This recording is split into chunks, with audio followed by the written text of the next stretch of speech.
नुकसान भारत में कम है। इसके कारण है कोरोना की ये जो बीमारी है वो कैसे फैलेगी, क्या फैलेगी, इसका अनुमान पहले ही करके हमारे शासन प्रशासन ने बड़े सावधानी से जनता को सचेत किया। सावधानी के लिए नियम लगाए, सावधानी के लिए उपाय भी बताए, और केवल बताए नहीं, उन उपायों का निर्वहन हो, अमल हो, इसकी बहुत तत्परता से योजना की। माध्यमों की भी सहायता इसमें हुई। उन्होंने जो बढ़ा चढ़ाकर वर्णन किया इस सारे परिस्थिति का, तो जनता में एक जरूरत से ज्यादा भय भी आ गया। लेकिन उसका लाभ भी यह हुआ कि इन सब नियमों का पालन करने में जनता अतिरिक्त सावधान रही। ये सारे देश पर संकट है, सारी दुनिया पर संकट है। इसको ध्यान में लेकर सब लोग इसके प्रतिकार में लग गए। सभी चिकित्सा पद्धतियों के चिकित्सक, शुश्रूषा करने वाले, नर्सिंग वगैरह करने वाले सारे कर्मचारी, सफाई कर्मचारी, सुरक्षा करने वाले कर्मचारी उच्चतम कर्तव्य बोध के साथ रुग्णों की सेवा में जुट गए।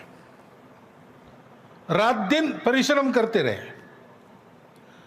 स्वयं को कोरोना वायरस की बाधा होने का खतरा उठाकर करते रहे। अपने घर वालों से महीने महीने दूर रहकर उन्होंने काम किया।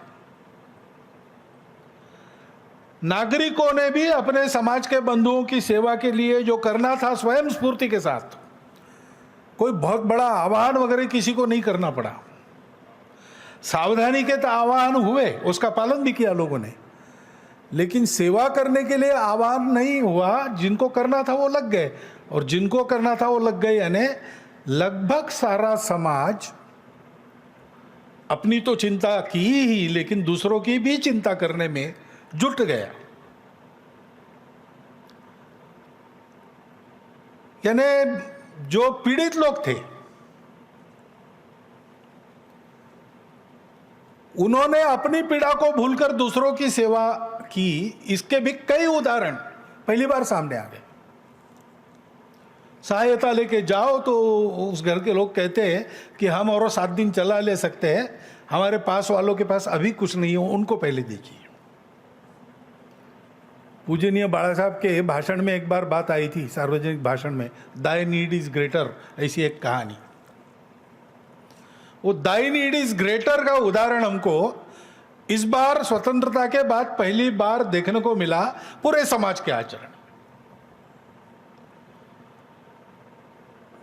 गड़बड़ियां करने वाले लोग नहीं थे, ऐसा नहीं। लोगों की कठिनाइयों का फायदा उठाने वाले स्वार्थ साधक लोग नहीं थे, ऐसा नहीं। उसके कारण कठिनाई, नुकसान ये भी हुआ, लेकिन बड़ा चित्र तो शासन, प्रशासन, जनता, इनका परस्पर विश्वास, परस्पर सहयोग, स्वयं स्फूर्ति से मन में सेवा भाव लेकर जो बनता है समाज के लिए वो करना। मातृशक्ति भी लग गई। बिना कहे भोजन पकाकर और पहुंचाने लगी, मास्क बनाकर और मुफ्त में बांटने लगी। ऐसे कई उदाहरण मिलते हैं। हम देखते हैं कि स्वतंत्रता के बाद शायद इस प्रकार का अनुभव विशेषकर अपनी नई पीढ़ी ने ये पहली बार लिया होगा। अपने समाज की एक रसता का, सहज करुणा का, शील प्रवृत्ति का, संकट में परस्पर सहयोग का, इनको सबको सोशल कैपिटल ऐसा अंग्रेजी में कहते हैं। लेकिन हमारे देश में ये हमारा सहज और सांस्कृतिक धन है। हमारे परंपरागत कुछ रिवाज है, जीने का तरीका है, हमारी परंपरागत चिकित्सा पद्धतियां है आयुर्वेद जैसी। कुछ आदतें डाली है घरों के संस्कारों में। हर बार हम बाहर से आते हैं, पैर धोकर अंदर जाते, हाथ धोकर किसी वस्तु को हाथ लगाते, ऐसी छोटी छोटी आदतें। ये सारा हमारा सांस्कृतिक संचित जो है उपकारक, वो हमारे परिचय में फिर से एक बार आ गया। हम भूल रहे थे इसको, और वो सब सहजशील है हमारा, करुणा के स्वभाव का, सेवा के स्वभाव का, वो बड़ा वेग से सारे समाज के हृदय से प्रकट हुआ और सारा समाज एक होकर सक्रिय हुआ। इस अनुभूति को हमने शायद पहली बार पाया है।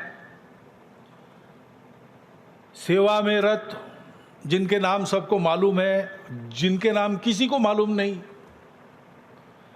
सेवा कर रहे अभी तक, आगे भी करेंगे, सेवा करते करते बलिदान हो गए, ऐसे सब अपने समाज के बंधु भगिनी, चिकित्सक, सब प्रकार के कर्मचारी, समाज के सभी वर्गों से आने वाले सेवा परायण घटक, ये अभिनंदन के पात्र है।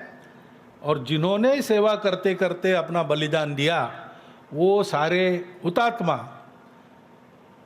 उनके स्मरण में, उनकी पवित्र स्मृति में हम अपनी हार्दिक श्रद्धांजलि अर्पण करते हैं। परिस्थिति अभी पूरी गई नहीं, चल रही है, लेकिन चरण बदल गया है। महानगर संघ चालक जी के प्रास्ताविक में उल्लेख था, अब लोग जो गए थे वापस आने लगे हैं, रोजगार अपना बंद करके गए थे अपने अपने गांव, वापस आने लगे। बहुत अधिक प्रमाण वापस आने वालों का है, लेकिन आने के बाद उनको वहां रोजगार है ही जो पहला था, ऐसा नहीं है। हो सकता है उनको अपना रोजगार बदलना पड़ेगा, नए रोजगार का प्रशिक्षण लेना पड़ेगा। बहुत सारे वापस हो गए, लेकिन सब वापस नहीं हो गए, इसलिए वहां भी कुछ खाली जगह होगी। वहां पे जो रोजगार है वो रोजगार सिखाने की व्यवस्था चाहिए। जो अपने गांव में ही रहने का निश्चय करके वहीं अभी टिके हैं या आसपास के छोटे शहरों में जाकर रोजगार ढूंढेंगे, उनके लिए भी रोजगार की समस्या है। रोजगार देना, रोजगार का प्रशिक्षण देना और रोजगार का सृजन करना, इस सेवा की आवश्यकता है। इतने दिन शिक्षा बंद रही, विद्यालय बंद रहे, फीस नहीं मिली, तो विद्यालय संचालकों के सामने फीस का पैसा न मिलने से स्कूल चलाने की समस्या है। शिक्षकों को वेतन कहां से देंगे, इसकी समस्या है। शिक्षकों का वेतन बंद रहा तो अब अभी भी पूरा वेतन देने की सबकी स्थिति नहीं है, तो अब घर कैसे चलाएं, इसकी समस्या उनके सामने है।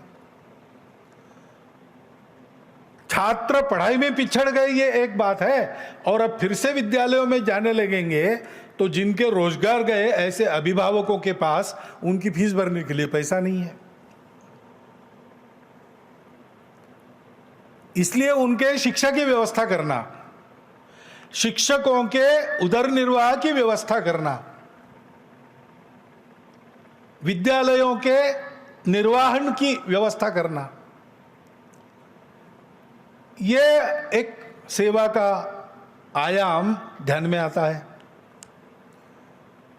और ये सारी परिस्थिति है, धीरे धीरे इसमें से हम बाहर आने वाले हैं, लेकिन तब तक जो तनाव है, उस तनाव के कारण समाज में, परिवारों में अनेक प्रकार की समस्याएं उत्पन्न होती है, निराशा आती है।